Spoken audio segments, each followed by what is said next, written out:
Ó, pessoal, hoje nós iremos dar início aos transtornos mentais, tá? Vocês irão ver, perceber nos slides, mas eu já vou falar para vocês, né, que os transtornos mentais, de acordo com o CID-10, CID é a Classificação Internacional das Doenças, tá? Dentro do CID-10, as doenças elas são agrupadas e diferenciadas por letras do alfabeto, tá? E daí a letra F ela agrupa os transtornos mentais. Então, se vocês pegarem um atestado médico que tem F e um número, vocês já vão saber que esse F quer dizer que a pessoa tem um transtorno mental, tá certo? E o número, ele vai especificar qual tipo de transtorno. Existem alguns transtornos que eles têm o número, por exemplo, o F32, que é depressão, né, que são episódios depressivos. Aí ele tem F32.1, F32.2, onde ele vai classificando os tipos de depressão, tá? Ou tem outros grupos, tem outros transtornos que não apresentam essa classificação, certo? Então, não precisa a gente estar decorando o CID, tá? Não precisa a gente estar decorando os Fs, tá? Porque toda instituição, ela tem um CID, e daí a gente pode estar pesquisando o CID aí, né? Qual F, dentro do CID, qual F corresponde a determinado transtorno mental, certo? Outra coisa, hoje, a partir de hoje, nós vamos estar vendo 2 transtornos por aula, tá? Algumas aulas nós vamos ver um transtorno apenas, mas na maioria deles nós iremos ver 2 transtornos, tá certo? E o primeiro transtorno que nós vamos ver hoje é o transtorno mental e comportamental associado ao puerpério, que também é considerado transtornos puerperais, certo? Esse transtorno, ele apresenta 3 classificações, que é o puerpério blues, que são os sintomas mais amenos, a depressão pós-parto, que ele já apresenta sintomas mais intensos, são parecidos com o puerpério blues, mas são mais intensos, e a psicose puerperal, que é quando a mulher, a puérpera, ela apresenta alucinações, tanto visuais quanto auditivas. Mais visuais do que auditivas, mas ele apresenta ambas, certo? A gente, no decorrer, vai ver essa classificação aí, tá bom? Então, a partir de hoje, né, vocês não vão mais chamar depressão pós-parto, né? Porque depressão pós-parto é uma classificação dos transtornos puerperais, certo? Porque no senso comum, né, a mulher ela tem depressão pós-parto quando ela apresenta aí determinados sintomas no período puerperal. Mas para nós, né, para vocês que estão aprendendo agora, ela está apresentando transtorno puerperal. E daí a gente vai classificar qual dos 3 tipos dos transtornos puerperais essa mulher, essa puérpera está apresentando. Então vamos começar aí, né? A epidemiologia, nós temos que. Vou aumentar aqui um pouco. Na epidemiologia, nós temos que a psicose puerperal, que é a mais grave, que é quando a paciente alucina, ocorre na frequência de 1 ou 2 casos ou 2 partos para cada 1.000 mulheres. Ocorre mais nas primíparas e mães solteiras. Não há relação dessa psicose com a idade da mãe, nem com a sua cor.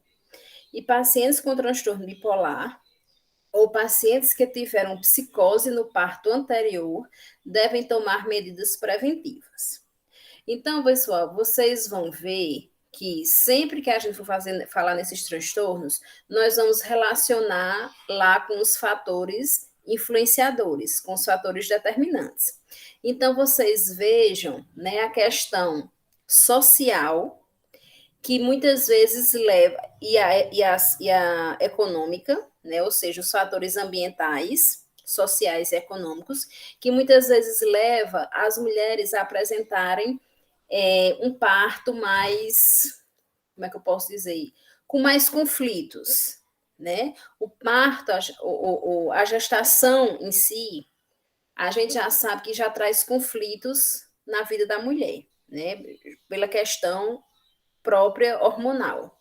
Mas na frente nós vamos falar dessa questão hormonal.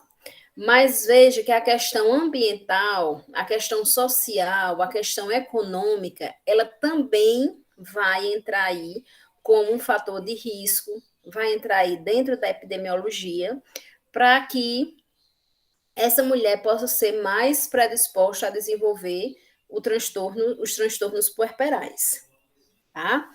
Então, o que é que nós vemos aí? Nós vemos a questão de mães, mães que estão, né, parindo pela primeira vez.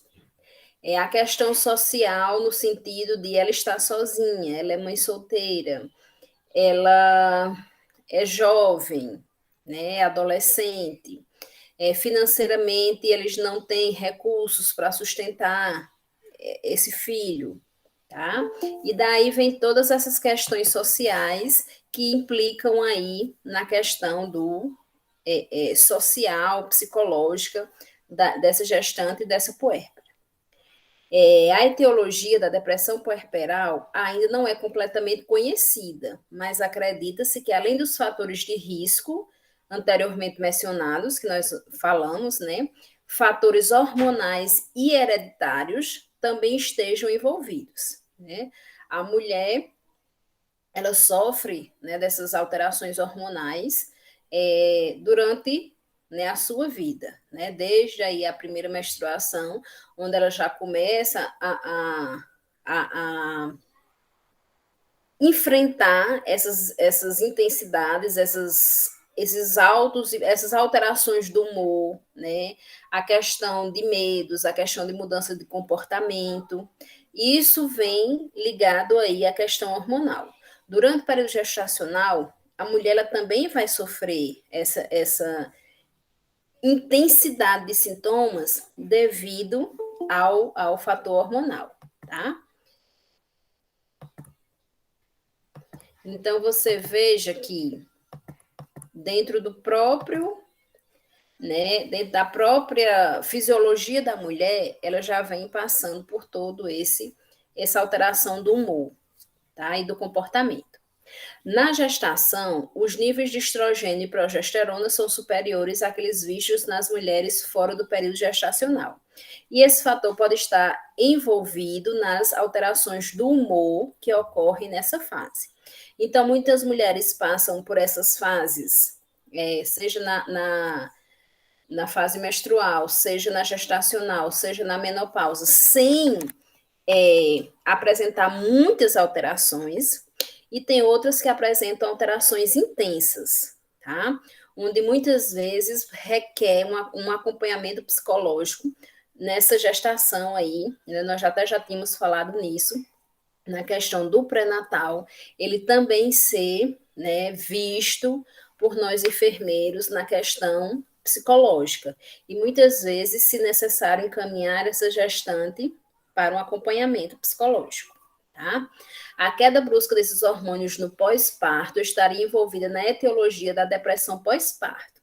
Então, é uma das causas, né? É um dos fatores causais, um dos fatores predisponentes ou precipitantes da mulher desenvolver aí os transtornos puerperais. Mas veja que todo o período gestacional, né, já faz com que essa mulher tenha mais probabilidade de desenvolver transtorno mental, ou, desculpe, transtorno puerperal, tá? Então, aquela mulher que passou por uma gestação cheia de altos e baixos, cheia de conflitos, cheia de alterações de humor, Então, ela está mais predisposta a desenvolver transtorno puerperal, né? Quando, né, ela tiver aí no período, né? E diferentemente da mulher que teve uma gestação controlada, que teve um acompanhamento da família, do esposo, de outros filhos, caso ela tenha, um acompanhamento psicológico quando o pré-natal, as consultas de pré-natal, os profissionais viram a necessidade, né? Se o filho foi desejado, veio na hora certa. Então, tudo isso concorre para que essa mulher seja menos predisposta a desenvolver aí o transtorno mental, o transtorno puerperal. Tá? Levantou-se a hipótese de que algumas mulheres seriam mais sensíveis a variações hormonais em qualquer momento de suas vidas, incluindo o período pré-menstrual, menarca, gestação, puerpério, menopausa e até mesmo durante o uso de anticoncepcionais. Então, aquilo que a gente já falou, né? A questão social, a questão psicológica, ela faz com que algumas mulheres tenham sintomas mais intensos, né, com relação a essas alterações hormonais e outras mulheres que passem por esse período sem queixar-se dessas alterações hormonais, tá? E daí nós temos aí os fatores de risco, tá? Os fatores de risco, eles apontam a questão da personalidade organizada, esperar um bebê do sexo oposto ao desejado, apresentar poucas relações afetivas satisfatórias e suporte emocional deficiente, abortamentos espontâneos ou de repetição também foram indicados como fatores de risco. Além desses, nós temos mulheres mais suscetíveis aos transtornos do humor, no puerpério também teriam apresentado sintomas depressivos no segundo ou quarto dia do pós-parto, tá? Então, veja, pessoal, que dentro dos fatores de risco, nós estaremos falando dos fatores determinantes. A questão, né, da predisposição genética ou hereditária, mulheres que têm uma predisposição maior por terem parentes de primeiro grau com transtorno mental, elas são mais predispostas a desenvolver o transtorno mental, consequentemente o transtorno puerperal. A questão ambiental, principalmente a questão social, das relações com família, relações com o esposo, a questão do desejo ou não de se ter um bebê naquele momento, né? Muitas vezes a questão de ser desejado um bebê de um sexo e nascer do sexo oposto, tá? Isso aí também implica em uma alteração de humor, em uma alteração de comportamento e também, né, a questão psicológica, né? Como é que eu posso falar? A questão de ter um psicológico formado, né, que não venha sofrendo constantes alterações, certo? Então, esses daí são os fatores de risco, tá? E daí, pessoal, nós temos aí a classificação que eu falei para vocês, certo? Os transtornos puerperais, eles são classificados em 3 tipos. Disforia do pós-parto ou puerpério blues, que são quando a mulher ela apresenta sintomas bem amenos, tá? Muitas vezes ela pode apresentar choros, algumas vezes pode apresentar medo, mas nada muito intenso. E que muitas vezes, só com a ajuda da família, ela pode sair desse transtorno puerperal, tá? Muitas vezes, possa até que a família não consiga sozinha, introduz aí uma terapia, introduz aí um psicólogo, tá certo? Mas poucas vezes, dificilmente, a mulher com puerpério blues, ela irá precisar de medicação. Dificilmente ela irá precisar, tá certo? Muitas vezes a ajuda da família sozinha trata esta mulher e algumas vezes vai ser necessário, além da família, a terapia, ok? Depressão pós-parto. Ele apresenta os mesmos sintomas do puerpério blues, só que de maneira mais intensa. Ou seja, o período é maior, a alteração do humor, a alteração do comportamento, os medos, os choros, eles são bem mais intensos, tá? E aqui nós já temos a introdução de medicamentos. Então, entra a família, a terapia e a medicação. E a psicose puerperal, relembrando para vocês, sempre que a gente fala em psicose, a gente alucina psicose a alucinação. Então, aqui a mulher, a puérpera, ela vai alucinar, tá? Ela vai apresentar alucinações auditivas, ela vai apresentar alucinações visuais. Aqui, muitas vezes, é onde a mulher vai apresentar, vai cometer o infanticídio, tá? Onde ela pode realmente vir a matar o bebê aí. Por quê? Porque ela está vendo um bebê deformado, ela já está vendo um bebê morto, ela já está vendo um monstro, ela está vendo o bebê mutilado, tá? E daí, como consequência desse infanticídio, ela pode cometer o suicídio, tá? Então, é uma mulher que requer atenção, requer observação, não que as outras não necessitem, todas necessitam, nas 3 classificações. Só que a psicose puerperal, devido às alucinações, essa mulher ela não pode ficar sozinha com o bebê, certo? Tem que ter aqui uma pessoa que auxilie nos cuidados desse bebê. E muitas vezes essa mãe com psicose puerperal, ela não vai conseguir amamentar devido à questão da redução de danos, tá? Porque se ela fica sozinha com o filho, tá? Se ela fica sozinha para dar de mamar e não se tenha uma outra pessoa para dar um suporte nesse cuidado com o recém-nascido, ela pode aí tentar um infanticídio, né, com relação a esse bebê, certo? A gente vai ver mais detalhadamente cada um nos slides. Então, nós vamos começar aí pelo puerpério blues, ou disforia puerperal, tá? Costuma acometer as mulheres nos primeiros dias após o nascimento do bebê, atingindo um pico no 4º ou 5º dia após o parto e remetindo de maneira espontânea, no máximo em 2 semanas, certo? Inclui choro fácil, labilidade do humor. Vocês lembram que a labilidade do humor é quando a mulher, né, a pessoa, né, no caso aqui a mulher, ela oscila. Ela está amando, ela está odiando, ela está alegre, ela está com raiva, está triste, certo? Então, ela fica sempre nessa oscilação aí com relação ao humor. Ela apresenta irritabilidade e comportamento hostil para com os familiares e acompanhantes.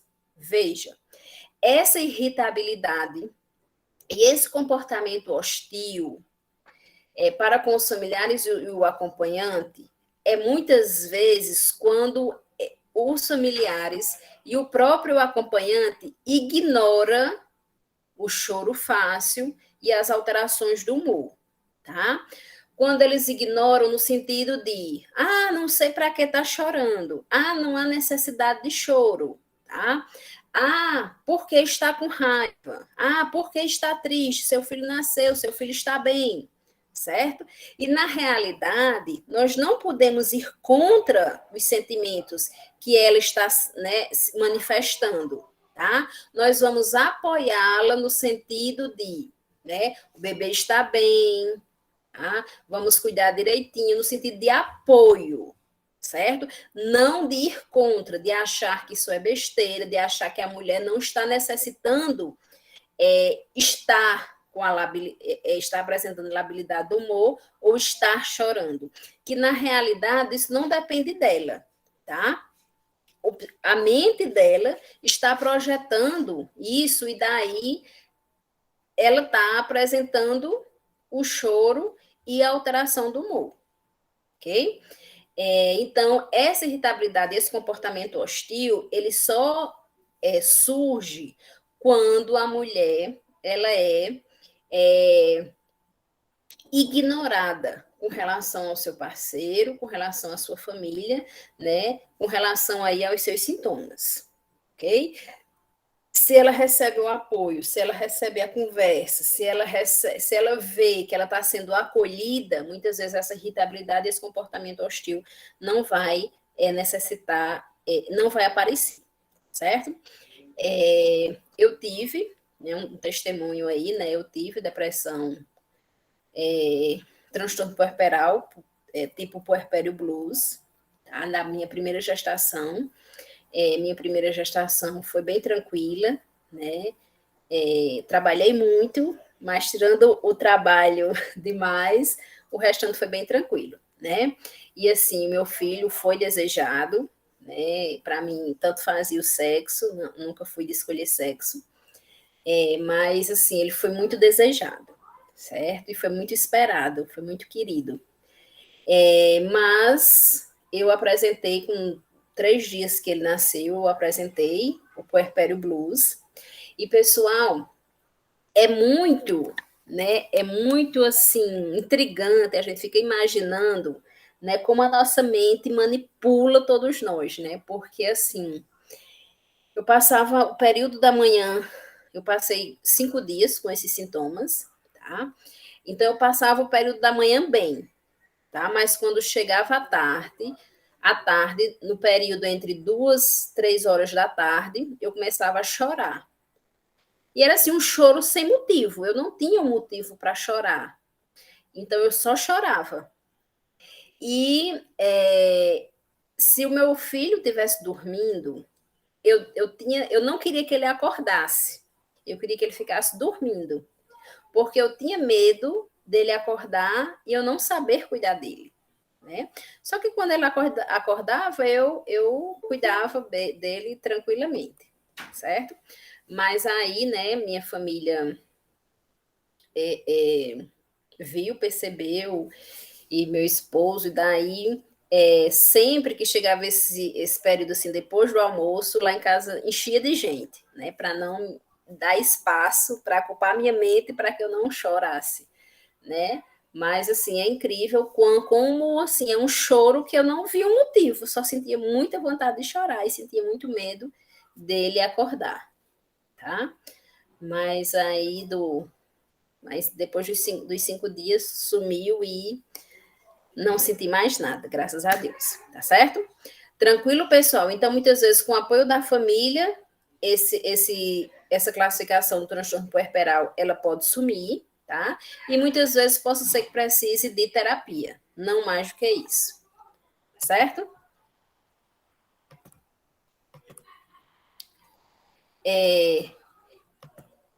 Esses quadros normalmente não necessitam de intervenção farmacológica, né, o do puerpério blues, como eu falei para vocês. A abordagem é feita no sentido de manter um suporte emocional, compreensão e auxílio nos cuidados com o bebê, tá certo? Então é ajuda psicológica, é ajuda da família, é ajuda com relação aos cuidados, tanto da gestante, tanto da puérpera, quanto do próprio bebê. E daí nós temos a outra classificação, que é a depressão pós-parto. As pacientes apresentam-se com humor deprimido, choro fácil, labilidade afetiva, irritabilidade, perda de interesse pelas atividades habituais, sentimentos de culpa e capacidade de concentração prejudicada. Os sintomas neurovegetativos incluem insônia e perda de apetite, são descritos com frequência. Então, vocês vejam que aqui na depressão pós-parto, a paciente ela vai sentir as mesmas coisas do puerpério blues, mais intensamente, né, e apresenta aí outros sintomas, né? Tanto a questão aí de se sentir culpada, essa culpada é justamente esse sentimento de culpa, é no sentido de ele está chorando, ele está com essa alteração do humor, né, num momento tão feliz que deveria ser, tá? Mas veja, a mulher ela não consegue esse controle, ok? E aí, com relação ao biológico, né, tem a questão da insônia e da perda de apetite, certo? Muitas vezes essa perda de apetite ela vai ser superada porque a mulher vê que ela necessita se alimentar para que ela possa alimentar o seu bebê, tá? Então, aqui na depressão pós-parto, nós temos aí a inserção da família como apoio, nós temos aí a terapia e também nós temos aqui a farmacologia. E nós temos a psicose puerperal, tá? A psicose puerperal costuma ter início mais abrupto. 2/3 das mulheres que apresentaram psicose puerperal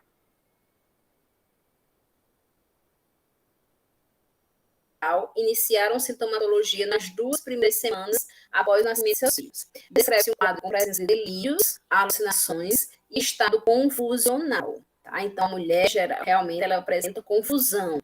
Ela apresenta confusão no sentido de que ela pariu uma menina e agora tem um menino, tá? Que ela não consegue cuidar sozinha, certo? Que ela muitas vezes não consegue amamentar essa criança, não consegue cuidar, não consegue pegar. Pode-se haver sintomas depressivos, maníacos ou mistos associados, tá?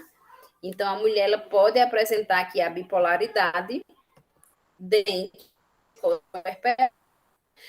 foi estabelecida nenhuma apresentação típica, no entanto, pode apresentar comportamento desorganizado e delírios que envolvam seus filhos com pensamentos que lhes provocaram algum tipo de dano.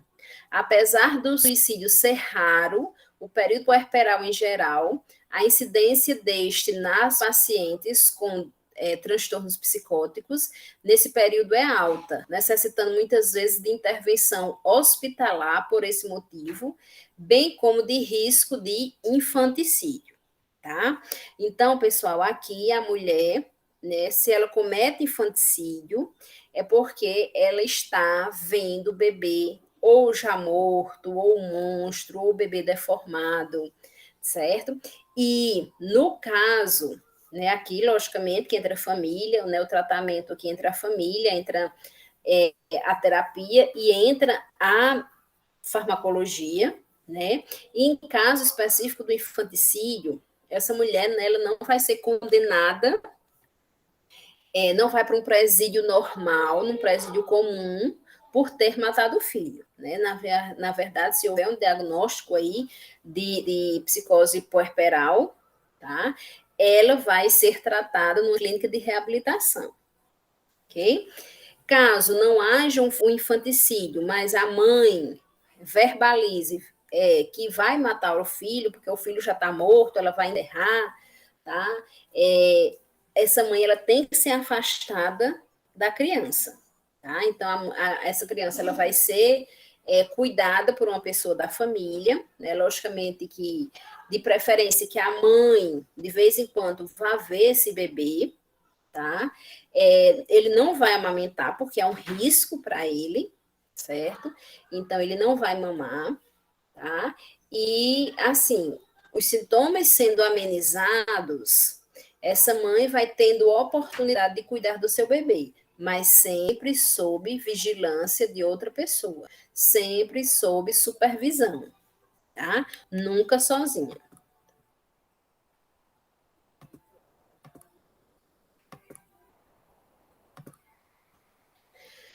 Importância do diagnóstico e tratamento precoces. O infanticídio e o suicídio estão entre as complicações mais graves decorrentes dos transtornos puerperais sem intervenção adequada. Então, a principal intervenção no caso da psicose puerperal é retirar essa puérpera do convívio com o bebê. Caso ela tenha uma aproximação que sempre seja sob supervisão. Tá? Mulheres com diagnóstico de esquizofrenia ou depressão apresentarão elevado risco para complicações na gravidez, trabalho de parto e período neonatal.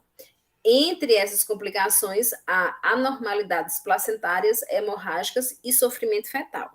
Tá? Então, veja aqui, a complicação de uma mulher, nós até já falamos disso, né? Uma mulher que já apresenta transtornos puerperais, transtornos mentais intensos, tá?